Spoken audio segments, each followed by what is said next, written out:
찬송가 67장 함께 찬양하도록 하겠습니다.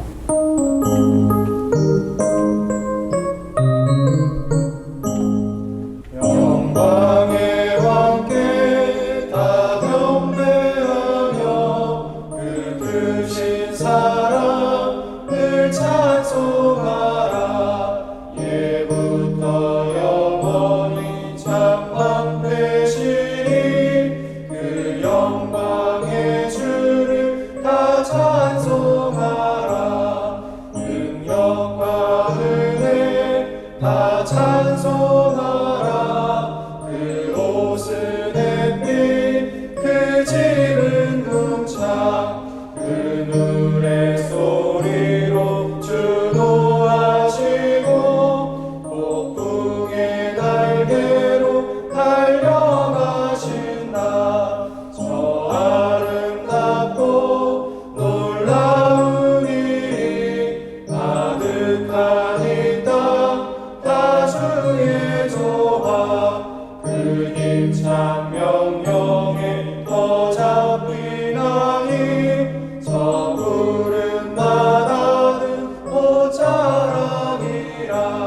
지그릇 같이 연약한 인생 주 의지하여 늘 강건하리. 온 백성 지으신 마당이시니 그 자비 영원히 변함없어라.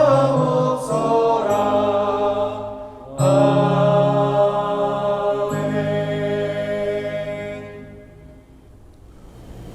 다 함께 기도하시겠습니다.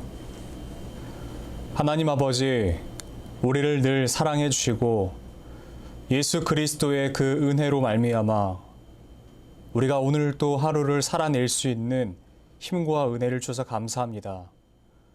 우리가 예수를 우리의 주로 믿을 때에 하늘에 속한 모든 신령한 복을 주시고 뿐만 아니라 세상은 전혀 알 수도 없는 그 은밀하고 비밀한 지식과 지혜와 영생을 우리에게 허락해 주셔서 감사합니다. 하나님, 이것이 얼마나 큰 특권인지 우리가 알기를 원합니다. 이것이 얼마나 큰 감사인지 우리가 깨닫기를 원합니다. 내 입술의 모든 말과 하나님을 향한 모든 묵상이 오직 주께 연락되고 주님께 기쁨이 될 수 있도록, 그러한 삶을 우리가 살아낼 수 있도록 주님 우리와 함께하여 주시옵소서. 한 주를 새롭게 시작하게 하신 하나님, 이 한 주의 모든 순간순간을 주님께 맡겨드립니다. 특별히 월요일에 문을 여는 이 시간 주님 앞에 말씀 앞에 섰으니 우리에게 말씀으로 주의 뜻과 주의 비전과 우리를 향하신 주의 그 꿈을 우리에게 말씀하여 주시고, 그때 우리가 온 마음 다하여 귀를 열고 마음을 열어 들을 때에 그 말씀이 우리의 마음밭 가운데에 심겨지게 하여 주시옵소서. 그저 굴러다니는 씨앗이 되지 않게 하여 주시고 우리의 마음을 주의 그 옥토로 만들어 주셔서 이 마음 가운데 심겨졌을 때에 많은 열매 맺고 주님 앞에 기쁨으로 주의 영광이 될 수 있도록 우리와 함께하여 주시옵소서. 이 시간 말씀이 그러한 말씀으로 선포되게 하여 주시고, 하나님, 사람의 모든 말은 가려주시고 오직 살아계신 우리 주 하나님의 그 이름만 드러나는 시간이 되게 하여 주시옵소서.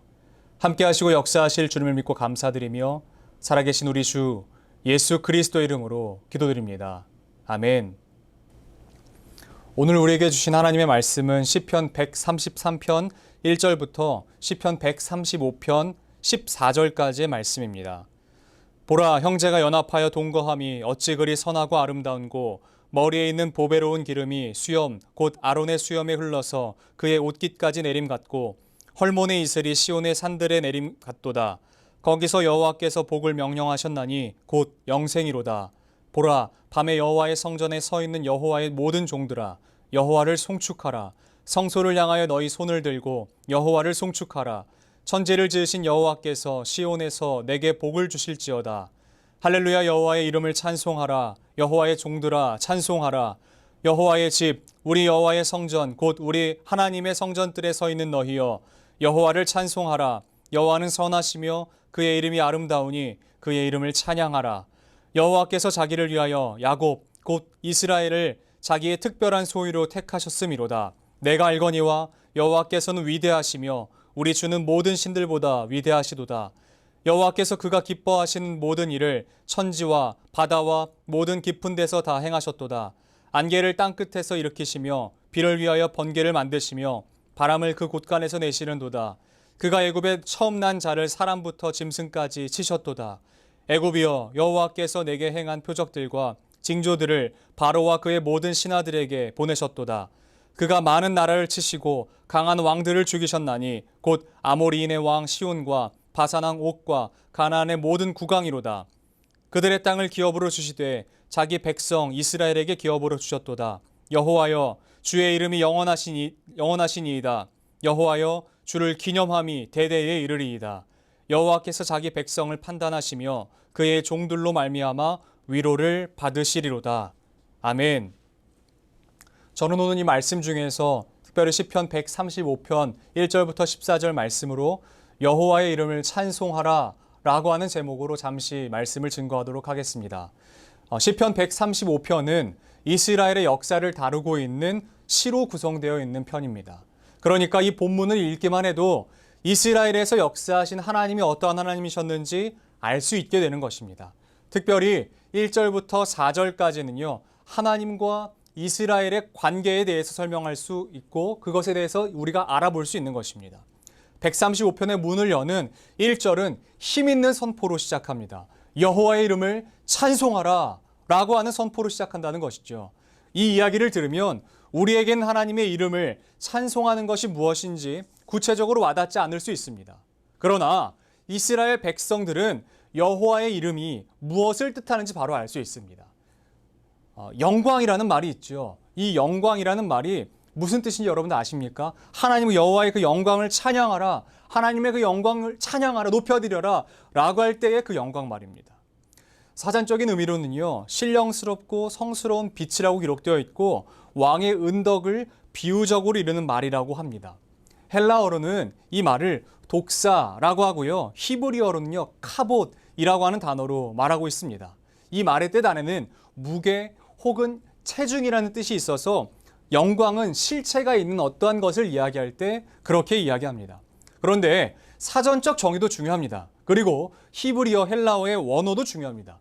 그러나 더 중요한 것은 무엇이냐면 영광이라고 하는 이 단어를 하나님께서는 과연 어떻게 말씀하시는가, 하나님께서는 이 영광을 어떻게 표현하시는가 라고 하는 것이 훨씬 더 중요하다는 것이죠. 사전적 정의나 아니면 성경이 이야기하고 있는 그 어떤 것보다요, 하나님께서 직접 말씀하신 사건과 하나님께서 직접 말씀하신 이야기가 있다면 그것이 훨씬 더 중요하겠죠. 그런데 감사하게도 어떤 구약의 한 사람이 하나님께 이렇게 이야기합니다. 하나님, 저에게, 우리에게 하나님의 영광을 좀 보여주십시오 라고 이야기하는 것이죠. 하나님, 저에게 하나님의 영광을 보게 해주십시오 라고 이야기를 합니다. 그 얘기가요, 어디에 나와 있냐면 출애굽기 33장 17절부터 18절 말씀에 나와 있습니다. 안 찾으셔도 제가 읽어드리도록 하겠습니다. 여호와께서 모세에게 이르시되 내가 말하는 이 일도 내가 하리니 너는 내 목전에서 은총을 입었고 내가 이름으로도 너를 알미니라. 이것에 대한 모세가 이렇게 이야기합니다. 뭐라고 이야기하냐면요, 모세가 이르되 원하건대 주의 영광을 내게 보이소서라고 하나님께 하나님의 그 영광을 구합니다. 이것은 하나님 저 죽어도 됩니다라고 이야기하는 것과 마찬가지인 것이죠. 구약시대 살았던 사람들에게는 하나님의 얼굴을 정말 그대로 보거나 하나님의 그 임재를 우리가 경험한다면 죽음을 경험한다라고 하는 것이 그들의 인식 가운데 있었기 때문에 모세가 지금 하나님께 하나님, 저에게 하나님의 그 영광을 보여주십시오 라고 이야기하는 것은 죽음을 각오하고 하는 것이죠. 그런데 감사하게도 하나님은 그 모세의 청에 어떻게 그 모세를 죽임으로 말미암아 응답하지 아니하시고 하나님의 영광이 무엇인지를 보여주십니다. 자, 이것이 어디 나와 있냐면 33장에는 나와 있지 않고요, 이어지는 34장에 나와 있는데 이렇게 기록이 되어 있습니다. 5절에 여호와께서 구름 가운데에 강림하사 그와 함께 거기 서서 여호와의 이름을 선포하실세. 여호와께서 그의 앞으로 지나시며 선포하시되 여호와라 여호와라 자비롭고 은혜롭고 노하기를 더디하고 인자와 진실이 많은 하나님이라. 이렇게 하나님께서 하나님의 그 영광을 선포해 주십니다. 그러니까 여러분들께서 직접 지금 들으셨던 것처럼 하나님께서 말씀하시는 하나님의 그 영광의 정의는 무엇이냐면요. 첫 번째는 하나님의 이름입니다. 그리고 두 번째는 하나님의 성품인 것이죠. 첫 번째 나왔던 그 하나님의 이름을 선포하고 찬양하라라는 말로 오늘 이 시편 135편의 문을 열고 있습니다. 여호와의 이름을 찬양하래요. 그래서 이 이야기를 들은 원독자인 히브리 사람들은요, 이스라엘 사람들은 다 알았습니다. 하나님의 이름을 찬양하라 라고 하는 이 단어가 뜻하는 바가 무엇인지를 아는 것이죠. 아, 하나님을 찬양하라는 것이구나. 아, 하나님의 그 영광을 찬양하라는 것이구나. 하나님이 우리 가운데 행하신 그 일들을 찬양하라는 것이구나 라고 하는 것을 우리는 알 수 없을지라도 이 이야기를 들었던, 이 선포를 들었던 그 사람들은 단번에 알 수 있었다라는 것입니다. 하나님은 선하시며 그의 이름이 아름답다 라고 하는 것으로 오늘 이 3절 말씀에 기록이 되어 있습니다. 그러니까 그 선하신 하나님을 찬양하라 라고 말하는 것이죠.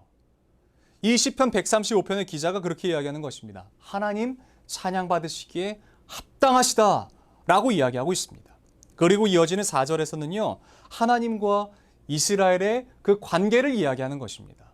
하나님과 이스라엘의 관계를 이렇게 이야기합니다. 어떻게 이야기하면요, 하나님께서 이스라엘을 그의 소유로, 특별한 소유로 삼으셨다라고 이야기하고 있습니다.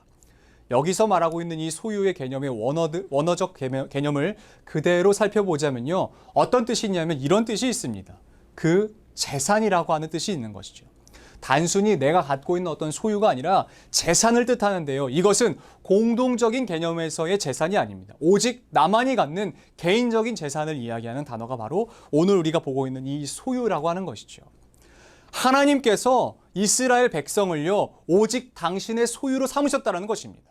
그러니까 다른 어떤 민족 내지는 다른 어떤 사람과 공유한 것이 아니라, 다른 어떤 대상들과 이스라엘을 공유하신 것이 아니라 이스라엘을 받으실 때에 하나님이 1대1로 받으신다는 것이에요. 이스라엘을 내가 그대로 받으신다는 것을 오늘 이 말씀 가운데에 기록하고 있습니다. 그리고 5절은요, 이렇게 시작합니다. 나는 알거니와, 이 말로 시작하는 것이에요. 하나님의 소유됐다라고 하는 사실을 안다라고 이야기해요. 내가 하나님의 소유인 것을 알고 있다라고 이야기를 해요. 우리가 하나님의 소유가 되었으니 무엇하자는 것입니까? 이제 하나님을 찬양합시다 라고 선포하고 있는 것입니다. 우리의 주인이신 하나님을 찬양하는 것입니다. 단순히 하나님과 우리의 관계에서의 그 주종 관계를 넘어서서 온전히 하나님의 그 선하신 성품으로 우리를 품어내시는 것으로 말미암아 우리가 하나님을 마땅히 찬양해야 한다라고 이야기하고 있는 것입니다. 여러분, 이어지는 5절부터 7절까지는요, 하나님께서 창조하신 창조주이시다 라고 하는 것을 이야기하고 있는 개념이 나와 있습니다. 하나님께서는 단순히 그냥 공장에서 어떤 공산품들을 찍어내듯이 우리를 만들어내신 것이 아니라, 어떠한 것들을 만들어내신 것이 아니라 하나님께서 아무것도 없는 그 상황 가운데에 말씀으로 말씀하시면서 창조하셨다라는 것이에요. 빛이 없는 그 가운데 있으라라는 말씀으로 창조하셨다라는 것이에요. 하나님은 없는 것들 가운데에 창조하셨다는 것이에요. 그러면서 그 상황 가운데서 하나님께서 가지셨던 하나님의 감정을 이야기합니다. 바로 기쁨이라는 것이죠.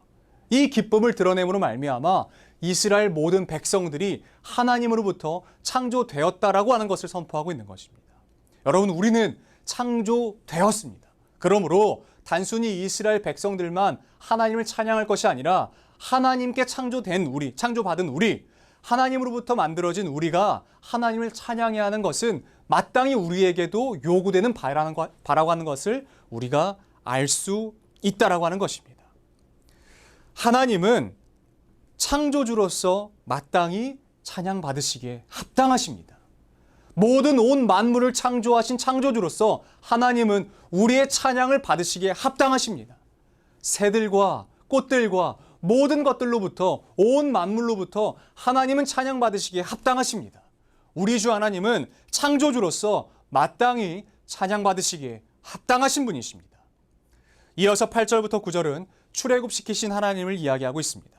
이스라엘 역사 가운데 가장 중요한 사건이 바로 출애굽 사건입니다. 그래서 이 출애굽 사건을 그 모든 개념 가운데에, 모든 속박과 모든 어려움 가운데 있을 때 이 출애굽에 대한 개념은요, 계속해서 이스라엘 백성들 가운데 이야기됐던 것을 알 수 있습니다. 단순히 정말 그 출애굽만을 이야기하는 것이 아니라 상황 가운데 놓여질 때마다, 어려운 상황 가운데 놓여질 때마다 그들에게는 그 출애굽 사건을 다시 한번 상기함으로 말미암아 하나님이 또 도우실 것에 대한 기대를 갖고 있었던 것을 알 수 있습니다. 여기서 오늘 또 한번 이야기하는 것이에요. 8절부터 9절 가운데에 하나님께서 우리를 출애굽시키셨다라고 이야기하고 있는 것이에요. 하나님은 그 애굽 땅 가운데 있었던 모든 신들을 꺾어 버리시고 오직 하나님만이 신이신 것을 선포하심으로 말미암아 이스라엘 백성들을 구원해 내셨습니다. 애굽의 그 속박을 받고 있었던 그 모든 사람들을 하나님께서 내가 너희들의 신이다 라고 하는 것을 말씀하시면서 그들을 구원해 내셨어요. 온 세상 가운데 공포하신 사건입니다. 내가 바로 만왕의 왕이고 만주의 신이라는 것을 하나님께서 그 말씀으로 선포해 내신 것이 바로 출애굽 사건입니다. 그래서 이 출애굽 사건을 알고 있는 모든 자들은 하나님을 찬양하는 것이 마땅한 것이죠. 하나님은요, 구원자로서도 마땅히 찬양받으시기에 합당하십니다.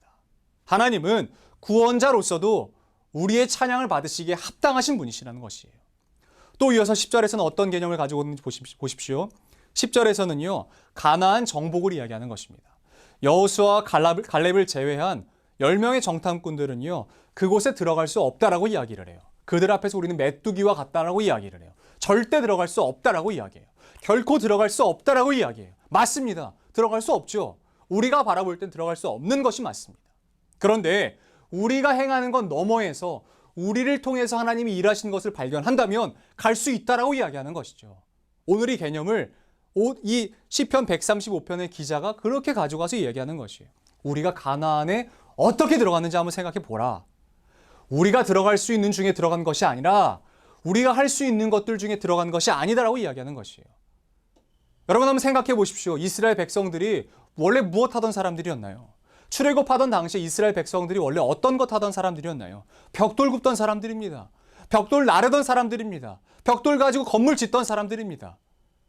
그런 사람들이 전쟁을 한 번도 경험해보지 못한 사람들이 나와서 심지어는 그 출애굽했던 모든 사람들이 다 죽고 이제는 출애굽 2세대들만 남았는데 이 사람들이 그 광야를 거닐면서 전쟁을 해봤겠습니까? 아니면 전쟁 무기가 있겠습니까? 아무것도 없는 이 상황 가운데에 가나안 사람들을 바라보는 그 사람들, 그 정탐꾼들의 시선은 마땅하죠. 100%입니다. 그런데 그들이 어떻게 가나안에 들어갔는지를 다시 한번 떠오르게 하는 것이에요. 가나안에 우리가 무엇으로 들어갔는지 한번 생각해 보아라. 가나안에 있었던 그 왕들이 얼마나 힘이 센 왕들이었고 우리가 감히 들어갈 수 없는 땅이었었던 것인지 너희가 다시 한번 더 떠올려 보아라 라고 이야기하는 것입니다. 출애굽 2세들이 아무리 그들이 잘났다고 해서 들어갈 수 없다는 것을 다 안다라고 하는 상황 가운데에서 이 이야기를 하는 것이에요. 가나안은 우리의 능으로 우리의 힘으로 들어갈 수 없었던 곳이었다라고 이야기하고 있는 것이에요. 여러분 하나님은 약속을 성취하시는 분으로서도 마땅히 우리의 찬양을 받으시기 합당하십니다.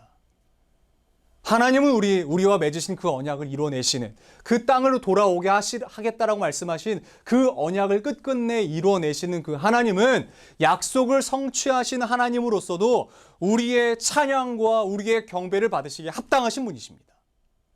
마지막 13절과 14절은요. 1절부터와의 개념과의 마찬가지로 여호와의 그 이름, 하나님의 그 이름을 찬양하라는 말로 끝을 맺고 있습니다. 14절 말씀 가운데 기록되어 있는 판단하신다라고 하는 개념은요. 단순히 하나님이 심판하시는 분이신다라고 하는 개념으로 끝맺고 싶지 않습니다. 그 말 안에는 어떤 것이 있냐면요. 헤아린다, 생각한다라고 하는 말이 있어요. 하나님께서는 이스라엘 백성들을 헤아리고 생각하신다라는 개념이 있는 것이에요. 그러므로 단순히 하나님은 이스라엘 백성들을 심판하기 위한 그 심판주로만 계시는 분이 아니라 이스라엘 백성들을 헤아리고 계시고 생각하고 계시는 하나님이시다라고 하는 것이죠. 하나님은 그분의 소유된 백성을 헤아리시고 생각하시고 유일한 그의 소유된 백성으로 말미암아 기쁨을 취하시기로 결정하셨다는 것입니다. 하나님의 가장 큰 기쁨이 무엇인지 아십니까? 여러분 창조를 한번 떠올려 보시죠. 하나님께서 만드시고 다 좋았더라예요. 그러나 6일째에 하나님께서 그 창조를 하실 때에 결정하셨던 그것을 이루어내시자 그제서야 바로 심히 좋았더라라고 말씀하시는 것이죠. 마찬가지로 우리가 하나님의 소유로서 마땅히 들어갈 때에 하나님은 다른 어떠한 것들로도 기뻐하시겠지만 그 어떠한 것들과도 비교할 수 없는 그 기쁨은 바로 우리가 하나님의 소유로서 하나님께 들어가 하나님의 존전 앞에 서서 하나님을 찬양할 때 하나님 이렇게 말씀하실 것입니다. 내가 심히 좋다. 내가 온 마음을 다해 좋다. 하나님이 이렇게 말씀하실 것입니다. 우리 하나님은요, 모든 상황 가운데에서 찬양받으시기에 합당하십니다. 창조주로서도 구원자로서도 약속을 성취하신 하나님으로서도 우리의 찬양을 받으시기에 합당하신 그뿐만 아니라 하나님은 모든 상황 가운데에 찬양 받으시기에 합당하십니다.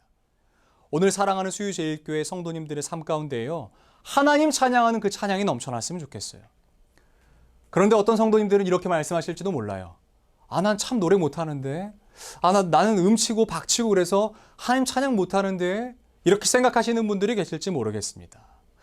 여러분, 그런데 여러분, 노래로 하나님 찬양하는 것은요, 시편 말씀 가운데 기록되어 있는 10가지 넘는 이 주제들 가운데 단 하나일 뿐이에요. 하나님을 찬양하는 방법 중에 단 하나의 방법일 뿐인 것이에요. 노래로 찬양하는 것은 단 하나의 방법입니다. 시편의 안에 기록되어 있는 하나님을 찬양하는 방법이요, 수많이 있습니다. 10가지가 넘게 있어요. 박수치며 노래하며 춤추며 소고치며 뿐만 아니라 하나님 앞에 엎드려 여러 가지가 있습니다. 그것 중에 하나일 뿐이에요. 손쉽게, 그러나 정말 우리가 있는 곳에서 매 순간마다 하나님을 찬양하는 방법은 이런 방법이 있습니다. 우리가 길을 걸어서 나갑니다. 길거리로 나아가죠. 특별히 지금 이렇게 장마철 뿐만 아니라 여름이 되면요, 녹음이 짙어집니다. 온 세상이 다 푸르르게 변해요. 초록초록하죠. 가는 곳곳마다 이 초록 색깔이 날이 갈수록 짙어지고 있어요. 그때 그것을 바라보는 것입니다. 바라보고 이렇게 고백하는 것이에요. 와, 정말 아름답다. 너무 예쁘다. 여러분, 이것으로도 하나님 찬양하는 것입니다. 그것을 만드신 이가 하나님이시니 우리가 그것을 보고 감사하는 것도 하나님을 찬양하는 것이에요. 단순히 내가 노래 못하는데 하나님 찬양할 수 있을까? 걱정하지 마십시오. 하나님 찬양할 수 있습니다. 그러니까 여러분들이 계신 그 자리에서 오늘 이 시편 기자가 선포하고 이야기하는 것처럼 우리가 응답하자고요. 이스라엘 백성들이 응답을 했는지 응답을 하지 않았는지 우리는 100% 알 수 없지만 그들과는 무관하게 우리가 응답하자고요.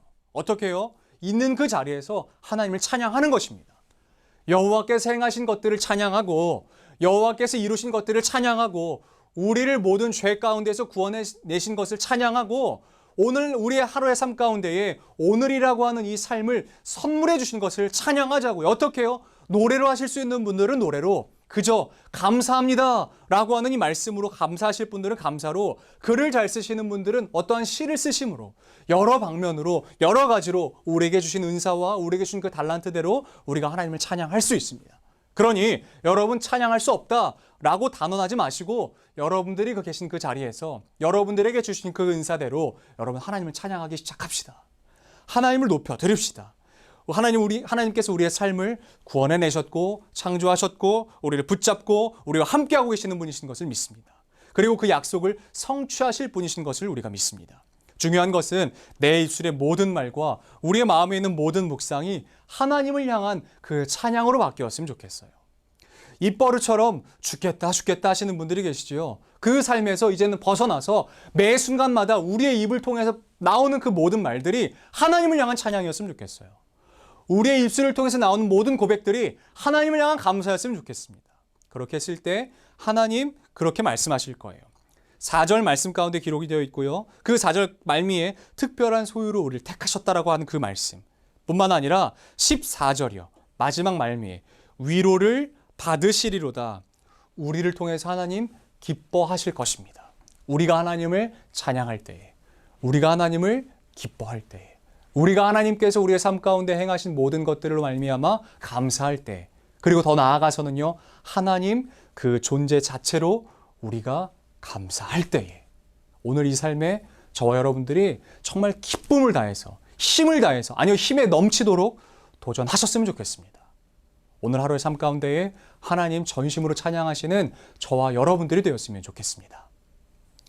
하나님 감사합니다. 오늘 시편 기자의 말씀을 통해서 우리가 하나님의 그 뜻이 무엇인지, 하나님의 그 우리를 향하신 소원과 하나님의 그 마음이 무엇인지 우리가 깨달아 알게 되었습니다. 하나님, 우리를 창조하시고 우리를 구원하시고 우리와 맺으신 모든 언약을 지켜내 주셔서 감사합니다. 하나님, 그래서 이 시간 우리가 다른 것들 하지 않고 하나님 찬양하기로 결정합니다. 하나님 바라보기로 결정합니다. 세상과 나는 간 곳이 없고 오직 구속한 주만 내 삶 가운데 보여지게 하시고 구속한 주만이 모든 영광과 모든 찬양 받으시는 그러한 삶을 우리가 살아가게 하여 주시옵소서. 다른 것들 붙잡는 삶에서 이제는 벗어나서 온전히 하나님 붙잡고 온전히 하나님 찬양하고 온전히 하나님만 높이는 주의 백성들이 되게 하여 주시옵소서.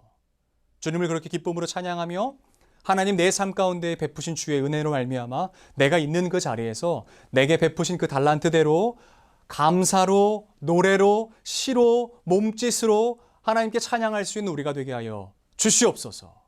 우리 이어서 주님께서 가르쳐 주신 기도로 오늘 예배를 마치도록 하겠습니다.